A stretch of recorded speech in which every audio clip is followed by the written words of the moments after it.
ஆண்டவராக இயேசு கிறிஸ்துவின் நாமத்தில் என் அன்பின் வாழ்த்துக்கள்.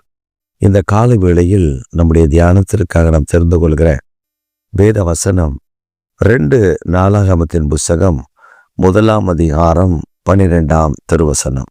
ஞானமும் விவேகமும் தந்தருகிறதும் அல்லாமல் உனக்கு முன் இருந்த ராஜாக்களுக்கு ஆகிலும் உனக்கு பின் இருக்கும் ராஜாக்களுக்கு ஆகிலும் இல்லாத ஐஸ்வர்யத்தையும் சம்பத்தையும் கனத்தையும் உனக்கு தருவேன் என்றார். கர்த்தர் சாலமோனுக்கு ஒரு வாக்கு பண்ணுகிறார். இந்த சாலமோன் தாவீது கீரியாத் யாரீம்ல ஒரு கூடாரம் போட்டு அந்த கூடாரத்தில் கர்த்தருடைய பெட்டியை வைத்திருந்தார். அந்த கீரியாத் யாரீம்ல இருந்து அந்த பெட்டியை லேவியரை கொண்டு வந்து மோசே நாட்டின அல்லது மோசே பயன்படுத்தின ஆசாரிப்பு கூடாரம் அந்த நாளில் அங்கே சிலோவில இருந்தது. அதிலே கொண்டு வந்த அந்த உடன்படிக்கை பெட்டியை வைத்துவிட்டு அங்கே ஒரு வெண்கல பலிபீடமும் அங்கே இருந்தது. அந்த பலிபீடத்தின் மேல் 1000 ஆட்டுக்கிடாக்களை பலி செலுத்துகிறார். 1000 உருப்படிகளை பலி செலுத்தி அவன் அன்று இரவில தூங்கும் பொழுது தேவனாகி கர்த்தர் சாலமோன் வந்து, நான் உனக்கு என்ன செய்ய வேண்டும், உன் மன விருப்பம் என்னிடத்தில் கேள் என்றார். அப்பொழுது சாலமோன் ஆண்டவரிடத்துல கேட்கிறார், என் தகப்பனாகிய என்னை ராஜாவாக ஏற்படுத்தினீர். அது எனக்கு கிடைத்த பெரிய ஸ்லாக்கி. அவருக்கு நீர் பண்ணின வாக்கு தத்தத்தை எனக்குள்ள உறுதிப்படுத்தும். இது மாத்திரமல்ல, நீர் மணலத்தனைய அதாவது அந்த மணலத்தனையான ஜனங்களை ஆளுகை செய்யும்படி என்னை ஏற்படுத்தி இருக்கிறேன். இந்த ஜனங்களை நடத்துவதற்கு எனக்கு ஞானமும் கிருபையும் வேண்டும். அவர்களை ஞானமாய் நான் நடத்த வேண்டும். இதை எனக்கு நீர் தர வேண்டும். அப்பொழுது கர்த்தர் சாலமோனுக்கு பார்த்து சொல்லுகிறார், நீ ஐஸ்வர்யத்தையும் சம்பத்தையும் கனத்தையும் கேளாமல், உன் சத்துருக்களுடைய பிராணனை கேளாமல், உன் கரத்தின் கீழ் இருக்கிற ஜனங்களை வழிநடத்துவதற்கு ஞானத்தையும் கிருபையும் அவர்களை நடத்தக்கூடிய கனத்தை கேட்டபடினால், அப்பொழுதுதான் இந்த வார்த்தையை சொல்லுகிறார், உனக்கு ஞானத்தையும் கிருபையும் தருகிறேன், கூடவே நீ கேளாத ஐஸ்வர்யத்தையும் சம்பத்தையும் கனத்தையும் உனக்கு தருகிறேன். அது எப்படி தருகிறாரா? உனக்கு முன்னிருந்த ராஜாக்களுக்கு அப்படி இல்லை, உனக்கு பின் வருகிற ராஜாக்களுக்கும் அப்படி இல்லை. You are special before God.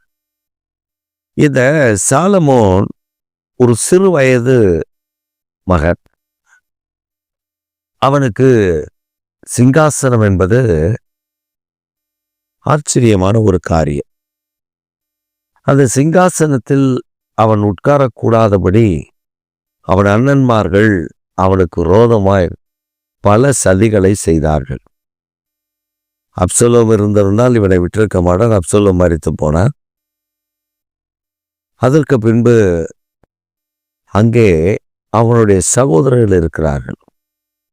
அவர்கள் எல்லாரும் ராஜ்யத்தை எப்படியாகலும் தன்வசமாக்க வேண்டும் என்று அவர்கள் அலைந்து கொண்டிருக்கிற நாட்கள் அந்த நாட்கள்.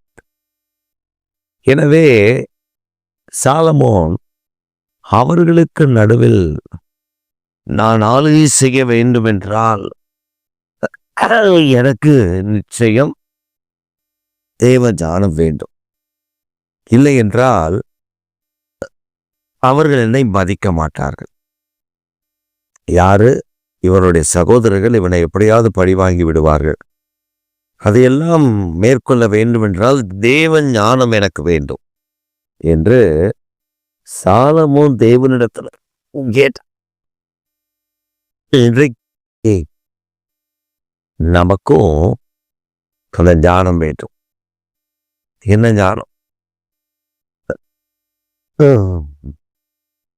தேவனால் வழிநடத்தப்படுகிற ஞானம், பரிசுத்த ஆவியானவரால் கற்றுக் கொடுக்கப்படுகிற ஞானம்.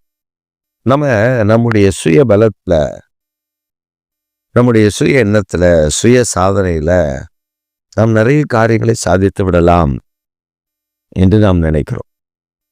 எனக்கு தெரிந்த ஒரு நபர், அவர் இப்படி அடிக்கடி என்னிடத்தில் சொல்லுவார், பாஸ்டர், நான் சாதாரணமான ஆள் இல்லை, நான் ஒரு வித்தியாசமான ஆள். என்ன பிரதர் அப்படின்னு கேட்டா, பாருங்க, நான் ஆண்டவருக்காக ஏதாவது செய்யணும், அதான் எனக்கு வாஞ்சை. அப்படி நான் வாஞ்சியோடு இருக்கும்போது எனக்கு அதற்கான பொருளாதாரம் இல்லை. ஆமாம் பிரதர், யாருக்கு தான் இருக்கு. அப்போ அந்த பொருளாதாரம் இல்லைன்றது நான் அதெல்லாம் யோசிக்க மாட்டேன். நான் என்ன பண்ணுவேன், என் கூட பழகினா, என் கூட பேசிட்டா, அவங்க பாக்கெட்டில் நான் பணத்தை பார்த்துட்டேன் அப்படின்னா அதை என் பாக்கெட்டில் டிரான்ஸ்ஃபர் பண்ணுறதுல நான் கில்லாடி. நான் அப்படி எல்லாத்தையும் டிரான்ஸ்ஃபர் பண்ணிக்குவேன். அப்போ நான் சொன்னேன், அப்படியா? ஆமாம் சார், அந்த தாளந்து என்கிட்ட இருக்கு, ஞானம் இருக்கு, நான் அந்த அறிவு, பயங்கர என்னது டேலண்ட் நான் இந்த விஷயத்தில். அந்த பணங்களை அபகரிக்கிறதுல, பணங்களை என் பாக்கெட்டு கொண்டு வர்றதுல பயங்கர திறமையான ஆள் நான் அப்படின்னு சொல்லுவார். விசாரித்து பார்த்தா ஒரு மனிதன், ஊழியத்துக்கு வந்த மனிதன், அந்த மனிதன் ஒரு கம்பெனிலேருந்து ரிட்டையர்ட் ஆகி கொஞ்சம் பணம் வச்சுருந்துருக்காரு கையில். அவர்கிட்ட போய் நம்ம ஒரு பிஸ்னஸ் பண்ணலாம், வரீங்களா? அவர் அதெல்லாம் வேணாம் பிரதர், நீங்கள் என்ன பாஸ்டர், நம்ம பிஸ்னஸ் செஞ்சால் பணம் வரும், பணம் வந்தால் நீங்கள் இடம் வாங்கலாம், வீடு கட்டலாம், சர்ச்சு கட்டலாம். என்ன பிரதர், நீங்கள் இது கூட தெரியாமல் இருக்கீங்க. இப்போ அவனுக்கு தேவை, அவர் வச்சிருக்கிற கொஞ்சம் சொற்ப பணத்தை இவன் காலி பண்ணிடணும். அவரும் சரி, என்ன பிஸ்னஸ் பிரதர் பண்ணலாம்? பாருங்க பிரதர், யாருமே தொடாத ஒரு பிஸ்னஸ் சொல்கிறேன் அப்படின்னு ஒரு பிஸ்னஸ் சொல்லியிருக்கார். அவருக்கு அது மேலே, அப்படியா? ஆமாம், நம்ம நினைக்கிறோம் முட்டைன்னு நினைக்கிறோம். அதாவது ஒரு உதாரணத்துக்கு இவர் சொல்லியிருக்கார், அவர்கிட்ட ஒரு கோழி முட்டை இருக்குல்ல, அதில் ஒரு 10 காசு கிடைச்சதுன்னா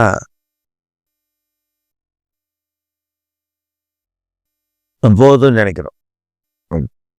ஆனால் அந்த 10 காசு 1 லட்சம் முட்டை விற்றா எவ்வளோ ரூபா தெரியுமா? 10 லட்சம் முட்டை விற்றா எவ்வளோ காசு தெரியுமா அது அப்படின்னு கணக்கு வச்சபோது இவ்வளவா கிடைக்குது. ஆமாம், முட்டையில் எப்படின்னா, நம்ம பண்ணுற பிஸ்னஸில் கொட்டும் பிரதர், கொட்டும். அந்த ஆள் அதை நம்பி தான் பணத்தை முதல்ல ஒரு 10,000 போட்டிருக்காரு. அப்புறம் கொஞ்சம் வருமானம் வந்தோடனே 50,000 போட்டிருக்காரு. அதுலேயும் கொஞ்சம் வருமானம் வந்தவுடனே இருந்த பணத்தெல்லாம் போட்டார். மொத்தமாக அபேஷ் பண்ணிக்கிட்டான். நஷ்டமாகிவிட்டது என்று ஒரு கணக்கு காண்பித்து அவர் நடுத்தல உட்கார வச்சு இவன் கிளம்பிட்டான். மேட்ரு முடிஞ்சுதா? அவர் சொல்றா, இப்படி நான் அவ்வளவு திறமை தாளந்து. கடைசியா நீங்க பார்த்தீங்கன்னா அந்த திறமையும் தாளந்தும் ஒரு வகைக்கும் புண்ணியத்துக்கும் உதவலை. பல ஆச்சரியங்கள் அவருடைய வாழ்க்கையில் நடந்தது. அப்ப நம்ம ஆண்டவரிடத்துல ஜனங்களை நடத்த, ஊழியம் செய்ய, ஜனங்களுக்கு நன்மை செய்ய ஆண்டவருடைய ஞானம் நமக்கு வேணும். இதை தான் நம்ம கேட்கணும். நான் சபையை நடத்துகிறோம், ஜெபிக்கிறோம், அதுக்கு நமக்கு ஞானம் வேணும். நமக்கு எதிராளிகள் நிறைய பேர் இருப்பாங்க. அவனை மேற்கொள்வதற்கு நமக்கு ஞானம் வேணும். அவனுடைய உபாய தந்திரங்களை நம்மை காத்து கொள்வதற்கு ஞானம் வேணும். இப்ப நம்ம ஒவ்வொருவருக்குமே அந்த ஞானம் வேண்டும். ஞானத்தை அருளும் ஆவி, ஆவியானவர் நமக்குள்ள இருந்து அந்த ஞானத்தை அருளும் ஆவியினாலே நம்ம ஞானத்தை தந்து நடத்துவார். எப்படி சாலமோனுக்கு ஞானத்தையும் கிருபையும் தந்தாலும் நமக்கு அந்த ஞானத்தை தருவார். இந்த காலை வேளையில ஆண்டவர்கிட்ட கேட்க வேண்டிய ஒரே ஒரு முக்கியமான காரியம் ஞானம். அதனால்தான் நீதிமொழியில் வாசிக்கும்பொழுது வாசிக்கலாம், எதை தேடினாலும் எதை பெற்றுக்கொண்டாலும் பரவாயில்ல, ஞானத்தை தேடி பெற்றுக்கொள்ளுங்கள்.